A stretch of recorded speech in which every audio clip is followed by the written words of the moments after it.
আপনারা একটু দেখেন, ওই যে নাসা, যার কলজা আছে ওর পাম্পে গিয়ে কথা বলা। আজকে নাসা ভাই শেরপুরের মাটিতে বিজনেস করে, তার দোকানটা খারাপ রূপে ভেঙে দিতে পারতাম, কিন্তু আমরা করবো না। কিন্তু সেটা কিন্তু করলাম না। আমার চাবি রেখে দিছিল, আমার বাইকের চাবি রেখে দিছিল, আমার বাইকের চাবি রেখে দিছে। আমি জাস্ট একটা কথাই বলতে চাই, আমি যদি অ্যাকচুয়ালি থটস অফ বিল্লাল তার হ্যাডাম দেখায়, তার হ্যাডাম যদি থটস অফ বিল্লাল দেখায়, এর চেয়ে ভয়ঙ্কর কিছু হইতো। আমরা একটা সিঙ্গেল ওয়ান পোলাপান টাচ করিনি, রাইট। তারা হাতে গোনা 10-15টা মানুষ ছিল, সিঙ্গেল ওয়ান একটা মানুষ টাচ করিনি। ভিডিওতে দেখবেন আমাকে টাচ করা হয়েছে, রাইট। শুধু এটা বলছি, আঙ্গুল তুলে কথা বলো কেন? সাইমনের জন্য কথা বলতে পারো না? চুপ ছিল কেন? এটা অফ করো।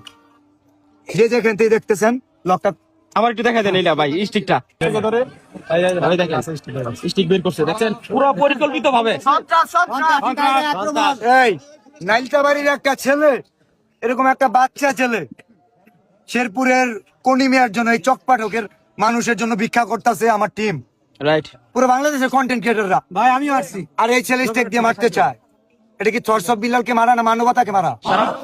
সারা বাংলাদেশকে অপমান করতে ভাই, পুরো মানবতাকে অপমান করা হয়েছে। কিভাবে পারে মানবতা? দেখেন হট স্টিক দিয়ে মারতে আইছে নাসা, এবং নাসার এখানে তারা পূর্ব পরিকল্পিত। আমরা গেছিলাম কনিমিয়াকে নিয়ে সমাধান করতে, মারামারি করার জন্য না, একজন কিডনি পেশেন্টকে নিয়ে গেছিলাম, যে কেন আমাদের মাঝপথে রেখে চলে যাবে, ও আসতেছে না। কনিমিয়ার বাড়িতে আমরা 2 দিন ধরে আসি, 48 ঘন্টা যাবত আসি, ও কেন আসতেছে না?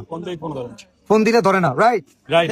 এখন আমার কথা একদম ক্লিয়ার, এটা আমি জানি না, শেরপুরবাসী এটা দেখবে, এটা আমি দেখবো না। শেরপুরের মাটিতে ব্যবসা করবে, শেরপুরের মানুষের পাশে তার হ্যাডাম নাই 10 লাখ টাকা দেওয়ার, তার হ্যাডাম হয় না 10 টাকা দেওয়ার, অথচ থটস অফ বিল্লাল দিবে, ওটা তার লাগা যায় কেন?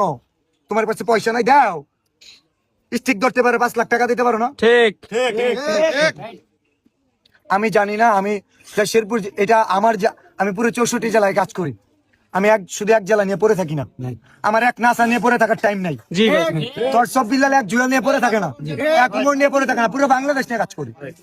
ঠিক, জানে রাইট। মানুষের পাশে দাঁড়াই, একজনের দেখা দেখি আমাদের। আমি সবসময় বলতাম নাসা আমার ভাই, কেন জানেন? আমি ঠিক ততদিন পর্যন্ত সীমা অতিক্রম করে আগ পর্যন্ত সুযোগ দিচ্ছি। জি, নাসা আজকে স্ট্রিকনেস, ঠিক আছে। আমি বলে রাখি, নাসার সাথে যাই হবে, থটস অফ বিল্লাল দায়ী নয়। নাসার দোকানে কিছু হইলে, নাসার কিছু হইলে, এটা থটস অফ বিল্লাল দায়ী নয়, কারণ থটস অফ বিল্লাল যদি হিট করতো, তার একটা হাত ছিল তো, অনেক কিছু হতে পারে যার কলজা